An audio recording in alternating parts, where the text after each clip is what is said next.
ভাই এটা বুঝতে হবে আপনার, আপনারা দুজন মানুষ আছেন, আপনার কথাটা বুঝতে হবে, কথাটা বুঝতে হবে। এই যে জয় বাংলা স্লোগান, জয় বাংলা স্লোগান, আওয়ামী লীগের স্লোগান, এটা আওয়ামী লীগের নাম জয় বাংলা, জয় বাংলা আওয়ামী লীগের নয়, এটা বাংলাদেশের মানুষ বুঝতে হবে। এটা হয়েছে কি আমরা দেশ স্বাধীনের সময় স্লোগানটা দিছে, দেশ স্বাধীনের স্লোগান, এটা ৭১ স্লোগান, জয় বাংলা স্লোগান ৭১ স্লোগান। এটা কোনো আওয়ামী লীগের না, বিএনপির না, জাতীয় পার্টির না, এটা কোনো দলের স্লোগান ন। এটা হয়েছে একমাত্র হয়েছে ৭১ স্লোগান, ৭১ স্লোগান হয়েছে জয় বাংলা স্লোগান। আজ মানুষের কয় এটা আওয়ামী লীগের স্লোগান, মানুষের না জানি না শুনি আজকে মানুষের এটি কইতে আছে।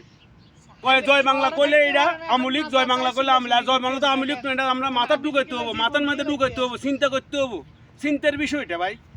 এটা হচ্ছে ৭১ স্লোগান হয়েছে জয় বাংলা। এই জয় বাংলা স্লোগান দিয়ে আমরা দেশ স্বাধীন করছি, এই স্লোগান হচ্ছে এটা হচ্ছে ৭১ স্লোগান।